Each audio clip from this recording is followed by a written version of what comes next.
Hello दोस्तों, स्वागत है आपका एक और नई वीडियो में। मेरा नाम संतोष पंत है। मैं आपका दोस्त जो आप लोगों को सिखा रहा हूँ मेडिकल बिलिंग एंड कोडिंग। तो आज हम आ गए हैं अपने चैप्टर 8 के ऊपर, जो मैं आपको बताने वाला हूँ इवैल्यूएशन एंड मैनेजमेंट सर्विसेज के बारे में। अब ये इवैल्यूएशन एंड मैनेजमेंट सर्विसेज का चैप्टर हमने आज क्यों चूज़ किया है, इसके पीछे एक रीज़न है। क्योंकि जब हम यहाँ मेडिकल बिलिंग की बात करते हैं तो जैसे ही मेडिकल बिलिंग की शुरुआत हुई हमारे यहाँ इंडिया में आने के लिए काम के, तो जो हम मैक्सिमम जो हमारे पास काम आया वो आया इवैल्यूएशन एंड मैनेजमेंट का। ये एक तरह की कंसल्टेशंस होती हैं जो डिफरेंट डॉक्टर्स पेशेंट को देते हैं, और कोई भी आगे फर्दर ट्रीटमेंट होता है तो पहले आप ये कह सकते हैं कि कंसल्टेशंस होना बहुत ज़रूरी है। इवेल्युएट करना पेशेंट्स को क्या बीमारियां हैं, क्या डिजीज़ हैं, फिर उसका मैनेजमेंट करना कि उसको हम कैसे ट्रीट करेंगे। क्या उसको मेडिसिन के द्वारा ठीक किया जाएगा या उसे कुछ सर्जरीज हम रिकमेंड करेंगे या कुछ टेस्ट रिकमेंड करेंगे। ये सभी डिसीजन इवेल्युएशन एंड मैनेजमेंट के अंदर ही डिसाइड होते हैं। तो यह सबसे आप ये कह सकते हैं कि इनिशियली जो पेशेंट्स के साथ ट्रीटमेंट होता है वो इवेल्युएशन एंड मैनेजमेंट सर्विसेज का ही होता है। तो हमें इसको समझ लेना है, क्योंकि आगे जो हम डिनायल जो आएंगे उनके लिए हमको अब काफ़ी हेल्प मिलेगी अगर हम इवैल्यूएशन मैनेजमेंट के बारे में अच्छे से जानते हैं कि क्या चीज़ क्या होती है। तो आप डिनायल्स के ऊपर बहुत इजीली काम कर पाएंगे।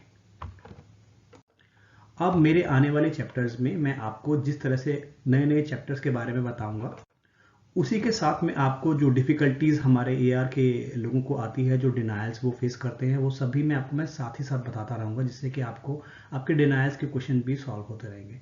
बट देखिए, चैप्टर वाइज चलना बहुत इंपॉर्टेंट है। बिगिनिंग से जैसे हमने स्टार्ट किया था, अब हम धीरे धीरे हम डिफ़िकल्टी लेवल बढ़ा रहे हैं।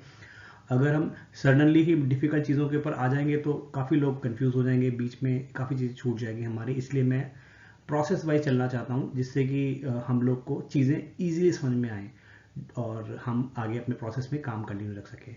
तो चलिए हम अपने नेक्स्ट चैप्टर 8 के ऊपर चलते हैं।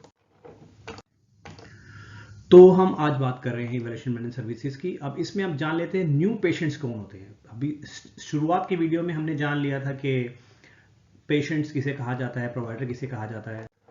अब पेशेंट्स की भी क्लासिफिकेशन होती है जब हम बात करते हैं इवैल्यूएशन एंड मैनेजमेंट की। तो न्यू पेशेंट क्या होते हैं, पहले इसकी डिफिनेशन हम जान लेते हैं। New patients. A new patient is one who has not received any professional services from the provider of the same specialty in the same group within the past 3 years. Easy करने के लिए, कभी भी कोई पेशेंट जब doctor के पास पहली बार आ रहा है तो वह उस डॉक्टर के लिए वो पेशेंट न्यू पेशेंट कहलाएगा अगर वो पहली बार उसके पास आ रहा है, या उसको वो किसी भी लोकेशन में डॉक्टर देख रहा है और वो उसकी स्पेशलिटी भी सेम है। अब ये स्पेशलिटी का मैं आपको आगे डिटेल बताऊंगी, स्पेशलिटी क्यों इंपॉर्टेंट है और जो लिखा है इसमें इन द सेम ग्रुप क्यों इंपॉर्टेंट है, ये मैं आपको बताऊंगा आगे। न्यू पेशेंट यूजुअली वही होता है जो पेशेंट पहली बार देखा जाता है डॉक्टर द्वारा। ये इसकी क्लासिफिकेशन न्यू पेशेंट की इसलिए अलग से बनाई गई है क्योंकि इवैल्यूएशन मैनेजमेंट में न्यू पेशेंट के लिए डिफरेंट जीपीटी कोड्स हैं। तो जैसे कि अगर एआर के पॉइंट ऑफ व्यू से मैं बात करूं, अगर इंश्योरेंस कंपनी आपको कहती है कि the new patient qualification does not meet, तो दैट मीन्स कि हमारा सीपीटी कोड गलत है। उस केस में हमें देखना होता है कि ये पेशेंट डॉक्टर के लिए एक्चुअल में न्यू है या ऑलरेडी ये पेशेंट इस्टेब्लिश पेशेंट है। नेक्स्ट टर्म में आपको बताता हूं, उसमें आपको और ज्यादा फर्दर क्लियर हो जाएगा। इसी टर्म में अगर मैं बात करूं न्यू पेशेंट की, अगर विद इन द 3 ईयर्स वो पेशेंट डॉक्टर द्वारा देखा जा रहा है तो वह न्यू पेशेंट नहीं कहलाएगा। लेकिन अगर वह पेशेंट 3 साल के गैप के बाद दोबारा उस डॉक्टर के पास जाता है तो वह उसी डॉक्टर के लिए दोबारा से एक न्यू पेशेंट हो जाएगा। बिकॉज 3 साल का गैप काफ़ी ज़्यादा गैप होता है। इसमें हो सकता है पेशेंट की मेडिकल कंडीशन चेंज हो गई हो, पेशेंट को काफ़ी ज़्यादा इवैल्यूएशन दोबारा चाहिए हो, कि उसको जानना हो, मेडिकल हिस्ट्री जाननी होगी डॉक्टर को कि अब पेशेंट को कोई नई बीमारी अराइज तो नहीं हो गई है। इसलिए न्यू पेशेंट का क्लासिफिकेशन चेंज हो जाता है। 3 साल के बाद पेशेंट दोबारा से न्यू हो जाता है अगर 3 साल का गैप हो जाता है डॉक्टर के साथ। सीपीटी कोड जो होते हैं न्यू पेशेंट्स के, यूजुअली ऑफिस में जब पेशेंट को ऑफिस में देखा जाता है तो 99201 से लेकर 205 तक सीपीटी कोड बिल हो सकते हैं। अगर आप अगर एआर पे काम कर रहे हैं और आपका इनमें से कोई क्लेम डिनाय है तो आपको ये देखना होगा कि क्या ये पेशेंट रियल में न्यू है या पेशेंट ऑलरेडी इस्टेब्लिश था। अब इस्टेब्लिश का जो डेफिनेशन है वो इसी से मिलता जुलता है। A patient who has received professional services from the provider of the same specialty in the same group within the past 3 years। इसका मतलब बिल्कुल ऊपर जैसे न्यू पेशेंट के बारे में बताया गया उससे रिलेटेड है। अगर पेशेंट 3 साल के गैप के अंदर आ रहा है, दैट मीन्स कि अगर वो लास्ट मंथ भी आया था, इस महीने भी आया है, और या 6 महीने पहले आया था, या आप पूरा 36 मंथ या 3 साल का गैप ले सकते हैं। अगर 3 साल के अंदर पेशेंट रेगुलर डॉक्टर के पास आ रहा है तो वो इस्टेब्लिश पेशेंट कहलाएगा और उसके सीपीडी कोड चेंज हो जाएंगे। वह होंगे 99211 से लेकर 99215। ये जो लेवल्स होते हैं सीपीडी कोड के, इन लेवल्स को डिसाइड करने के डिफरेंट फैक्टर्स होते हैं जो मैं आपको सिखाऊंगा जब हम कोडिंग के चैप्टर्स करेंगे। सिंपल करने के लिए मैं आपको दोबारा बता देता हूं। अगर पेशेंट डॉक्टर के पास पहली बार आया है या विद इन 3 साल के गैप के बाद आया है तो वह न्यू पेशेंट कहलाएगा, और अगर वह 3 साल के अंदर डॉक्टर के पास आ रहा है तो वह इस्टेब्लिश पेशेंट कहलाएगा उस डॉक्टर के लिए, बशर्ते डॉक्टर की स्पेशलिटी सेम हो। अब ये प्रोफेशनल सर्विसेज के अंदर ऐसा ही नहीं है कि हम केवल ऑफिस में ही पेशेंट को देखते हैं। हो सकता है कि हमने किसी या डॉक्टर ने उस पेशेंट को किसी हॉस्पिटल में भी देखा है और उसके बाद, या पहले ऑफिस में देखा उसके बाद उसने हॉस्पिटल में रेकमेंड कर दिया। तो अगर वह पेशेंट उसने ऑफिस में देख लिया है तो वो पेशेंट इस न्यू पेशेंट की क्वालिफिकेशन मेट कर जाएगा। और अगर नेक्स्ट डे अगर डॉक्टर उस सेम पेशेंट को हॉस्पिटल में देखता है तो वो हॉस्पिटल में डॉक्टर के लिए इस्टेब्लिश पेशेंट हो जाएगा। इसी प्रकार अगर डॉक्टर ने पेशेंट को पहले हॉस्पिटल में देखा है, उसको ट्रीट किया है, देन बाद में उसके फॉलोअप के लिए उसे अपने ऑफिस में बुला रहा है, तो फिर हॉस्पिटल में जब इनिशियली उसे देखा था तो वह न्यू पेशेंट हॉस्पिटल में हो जाएगा डॉक्टर के लिए। देन जब ऑफिस में आना शुरू करेगा पेशेंट अपने ट्रीटमेंट के लिए, अपनी मेडिकेशन चेंज कराने के लिए या अपनी प्रोग्रेस दिखाने के लिए, तो वो वहां पे इस्टेब्लिश कहलाएगा। तो यह कंसर्न काफी आता है हमारे पास। क्लेम्स डिनाई हो जाते हैं न्यू एंड इस्टेब्लिश रीजन की वजह से। तो हमें यह पता होना चाहिए कि पेशेंट की हिस्ट्री के अकॉर्डिंगली पेशेंट न्यू है या इस्टेब्लिश है। कोडिंग के पॉइंट ऑफ व्यू से हमें ये जानना जरूरी है कि पेशेंट न्यू है, इस्टेब्लिश है, क्योंकि यह सीपीडी कोड डिसाइड करेंगे कि हमने कौन सा सीपीडी कोड बिल करना है पेशेंट की स्टेटस के अकॉर्डिंग। पेशेंट अगर न्यू है तो 99201 से लेके 205 तो सीपीडी कोड बिल हो सकते हैं ऑफिस में, और अगर इस्टेब्लिश है तो 99211 से लेके 99215 तक क्लेम बिल हो सकते हैं। तो ये जो 3 साल का डिफरेंस है ये हमेशा आपको याद रखना है। अब हम हॉस्पिटल की बात कर लेते हैं। इमरजेंसी सर्विसेज क्या होती हैं? यूजुअली जो इमरजेंसी सर्विसेज होती है यह पेशेंट को हॉस्पिटल में दी जाती है। हर हॉस्पिटल में एक इमरजेंसी डिपार्टमेंट होता है जहां पर पेशेंट को प्रायोरिटी पे किसी ट्रॉमा के केस में या किसी भी मेडिकल इमरजेंसी के सबसे पहले इमरजेंसी केस में देखा जाता है। उसके बाद डिसाइड होता है कि पेशेंट को कहां रेफर किया जाएगा हॉस्पिटल के डिफरेंट डिपार्टमेंट्स में। इमरजेंसी सर्विस की डेफिनेशन होगी unscheduled services received under emergency department of a hospital for immediate medical attention with in 24 hours. इसका मतलब यह है कि अनशेड्यूल्ड सर्विसेज इमरजेंसी डिपार्टमेंट में यूजुअली शेड्यूल्ड सर्विसेज नहीं होती है कि पेशेंट ने प्लान किया है कि उसे कोई सर्जरी करानी है तो वो इमरजेंसी डिपार्टमेंट नहीं जाएगा। यूजुअली जो अनशेड्यूल्ड सर्विसेज होती है, जैसे कि किसी को सडनली कोई हार्ट अटैक आता है या कोई ट्रॉमा केस होता है या कोई पेशेंट फॉल हो जाता है, इंजरी हो जाती है उसकी, या कोई भी एक्सीडेंट हो जाता है किसी भी प्रकार का, तो उसे इमरजेंसी डिपार्टमेंट लिया जाता है। इमरजेंसी डिपार्टमेंट का काम होता है पेशेंट को जो भी फर्स्ट एड है वो दिया जाए, उसके प्लानिंग किया जाए। डॉक्टर वहाँ पे जो होते हैं वो डिसाइड करते हैं कि पेशेंट का जो भी अर्जेंसी है, जो इसके ट्रीटमेंट करना है वो क्या, हम वो छोटी है या बड़ी है, हमें उस पेशेंट को उसके लिए एडमिट करना होगा या हमें उसको ऑब्जर्वेशन में रखना होगा।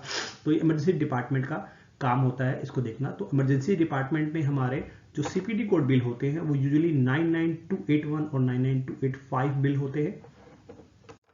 अगेन ये काफी सारे फैक्टर डिसाइड करते हैं कि सीपीडी का लेवल क्या होगा। सीपीडी के लेवल बनाने का मतलब ये है कि यूजुअली हम कह सकते हैं कि टाइम बेस्ड सीपीडी कोड भी होते हैं जो मेन फैक्टर होता है। तो अगर 99281 डॉक्टर बिल करता है इसका मतलब उसने पेशेंट को जल्दी ट्रीट कर दिया, तो उसे 99281 करना होगा और 281 का फीस थोड़ा कम होगा। इसी प्रकार 282, 283, 284, 285 का अमाउंट जो होगा सीपीटी का उसी अकॉर्डिंगली बढ़ता रहेगा उसी रेशो में। और यूजुअली पेशेंट इमरजेंसी डिपार्टमेंट में विद इन 24 आवर्स में ही रहता है, 24 घंटे ज़्यादा उसे रखा नहीं जाता है, क्योंकि उसके बाद डॉक्टर को उसे या तो एडमिट करना होता है या उसे डिस्चार्ज करना होता है या उसको ऑब्जर्वेशन केयर में रखना होता है। आगे हम जो टर्म करेंगे वो इसी से रिलेटेड है। Observation services received under observation department of a hospital to observe the condition of the patient. जैसे कि ऊपर मैंने बताया, पेशेंट से पहले इमरजेंसी डिपार्टमेंट में आएगा, उसके बाद अगर उनको लगता है कि पेशेंट का जो डिजीज है उसको कोई इमीडिएट सर्जरी नहीं चाहिए या किसी इंटरवेंशन की जरूरत नहीं है डॉक्टर की, तो उसको जो भी होता है बेसिक ट्रीटमेंट देकर उसे ऑब्जर्वेशन केयर में रखा जाता है। ऑब्जर्वेशन केयर में यूजुअली जो मैं अगर आपको टाइम बेस बताऊं तो यूजुअली 3 दिन तक रखा जा सकता है, जिसमें पेशेंट को ऑब्जर्व किया जाता है कि उसको प्रोग्रेस हो रही है उसके ट्रीटमेंट की नहीं हो रही है। जैसे कि मैं आपको एक एग्जांपल देता हूँ, पेशेंट का फ्रैक्चर हो गया है, किसी कंडीशन से एक्सीडेंट हो गया है उसका, उसको तुरंत इमरजेंसी डिपार्टमेंट में लेके आया जाता है। वहां डॉक्टर उसको इमरजेंसी में उसकी बोन को जोड़ देते हैं इमरजेंसी डिपार्टमेंट, देन प्लास्टर लगा देते हैं, देन वो कहते हैं कि आपको 2 दिन में आप घर जा सकते हो, लेकिन आपको हॉस्पिटल में रहना होगा कि हमें अब देखना है कि आपका जो बोन का अलाइनमेंट है वो सही से हुआ है या नहीं हुआ है। तो उसे वो ऑब्जर्वेशन केयर में रखता है। उसके बाद 3 दिन तक मैक्सिमम उसको ऑब्जर्वेशन में देखा जाता है कि जो बोन का जो उन्होंने डॉक्टर ने उसको ट्रीट किया है वो जुड़ गया है अच्छे से, कोई मतलब कुछ लीकेज वगैरह तो नहीं है फ्रैक्चर में, या पेशेंट को कोई अदर सिम्टम तो नहीं आ गए हैं।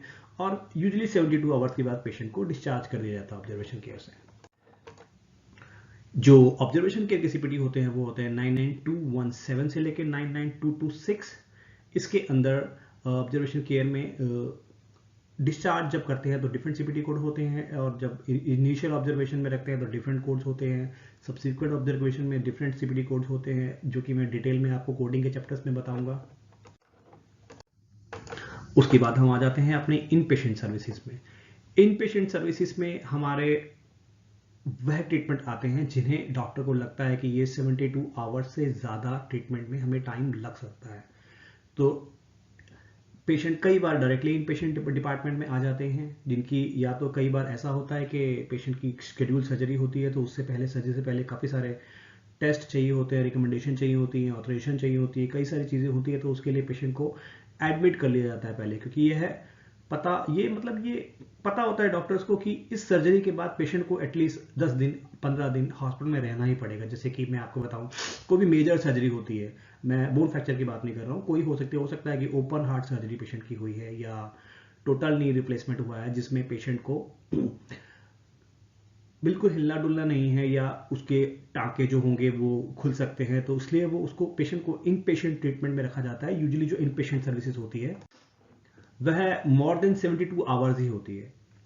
अगर 72 आवर्स से कम है तो उसको ऑब्जर्वेशन में रखा जाता है। अगर उन्हें लगता है कि डॉक्टर को कि 72 आवर्स से ज़्यादा लगना चाहिए, हमें वेट करना है इसके लिए, तो फिर पेशेंट को इन पेशेंट डिपार्टमेंट में रखा जाता है। जो यहाँ इन पेशेंट डिपार्टमेंट में सीपीटी कोड यूज होते हैं वो आते हैं 99221 से लेकर 99223। देन डिस्चार्ज के कोड होते हैं 99238-239। मतलब डिस्चार्ज जब किया जाता है पेशेंट को ऑब्जर्वेशन या इन पेशेंट डिपार्टमेंट से, तो भी यहाँ पर यह देखा जाता है कि पेशेंट डिस्चार्ज के लिए रेडी है या नहीं है, सब उसके डॉक्यूमेंटेशन क्लियर है, उसकी अभी कंडीशन क्या है, तो ये असेसमेंट किया जाता है। उसके बाद एक सीपीटी कोड पर्टिकुलर लगाया जाता है और पेशेंट को डिस्चार्ज किया जाता है सर्विसेज से, हॉस्पिटल से, सॉरी।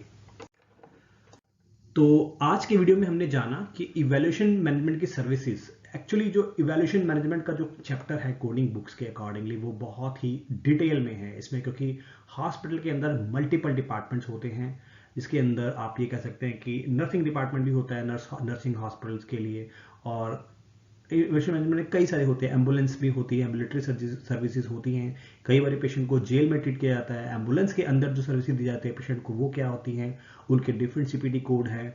कुछ चीज़ें कंसल्टेशन के द्वारा ठीक होती है तो कंसल्टेशन के कोड होते हैं, और इसी तरह बहुत लंबी चौड़ी कैटेगरी है, जो कि अगर आपको अभी बताऊंगा तो बहुत डिफिकल्ट हो जाएगा मेरे लिए पूरा एक्सप्लेन करना और आपको समझने में ये प्रॉब्लम होगी। तो इसलिए मैंने अभी इसको थोड़ा छोटा रखा है। मैंने आपको केवल उन चीज़ों के बारे में बताया है जो चीज़ें यूजुअली बिल होती है, क्योंकि एक डॉक्टर जो होता है वो यूजुअली क्या करता है कि वो है हॉस्पिटल में एक टाई अप करके हॉस्पिटल में ही पेशेंट को देखता है, देन उन पेशेंट्स को कॉल करता है, अपने ऑफिस में ही बुलाता है, या अपने ऑफिस के पेशेंट्स को हॉस्पिटल में रेफर करता है कि मैं आपका ट्रीटमेंट ऑफिस में नहीं कर सकता हूँ, आपको एडमिट होना पड़ेगा उसके लिए। तो ये 2 टाइप की सर्विसेज हमारे ईएनएम के अंदर बहुत ज़्यादा बिल होती है, और जहाँ तक मेरा एक्सपीरियंस है, ज़्यादातर जो डॉक्टर्स हैं मेरे, वह सभी हॉस्पिटल में भी जाते थे एंड देन पेशेंट्स को अपनी क्लिनिक पे भी देखते थे। तो ये मेरे लिए बहुत ही डिफिकल्ट कई बार हो जाता था कि मैं पेशेंट को इस्टेब्लिश मानूं या न्यू मानूं। तो इसलिए मेरे पास पूरा रिकॉर्ड होना चाहिए, मेरे को पता होना चाहिए कि न्यू पेशेंट की डेफिनेशन क्या है, इस्टेब्लिश की डेफिनेशन क्या है, जिससे कि मुझे डिनायल्स को अवॉइड कर सकूं, डिनायल्स के ऊपर काम भी कर सकूं। तो डिनायल के पॉइंट ऑफ व्यू से बताऊं, आपको ये सब पता होना चाहिए कि पेशेंट कहाँ देखा गया है पहले। अगर वो ऑफिस में देखा गया है तो वो वहां के लिए न्यू होगा, और अगर वो हॉस्पिटल देखा गया तो हॉस्पिटल के लिए न्यू होगा। न्यू इस्टेब्लिश बहुत इंपॉर्टेंट है डिनायल्स को रोकने के लिए। तो दोस्तों, मैं आज का वीडियो यहीं पे खत्म करता हूँ। आप लोगों से रिक्वेस्ट है, मेरे चैनल को सब्सक्राइब कीजिए, और जो भी आपके फ्रेंड्स मेडिकल ब्लिंक सीखना चाहते हैं इजी लैंग्वेज में, उन लोगों को ये वीडियो शेयर कीजिए, जिससे कि सब लोग अपनी नॉलेज बढ़ा सकें और इस करियर में उनको हेल्प मिले। तो मैं आपको अब बहुत जल्दी नेक्स्ट वीडियो मिलूंगा। थैंक यू सो मच दोस्तों।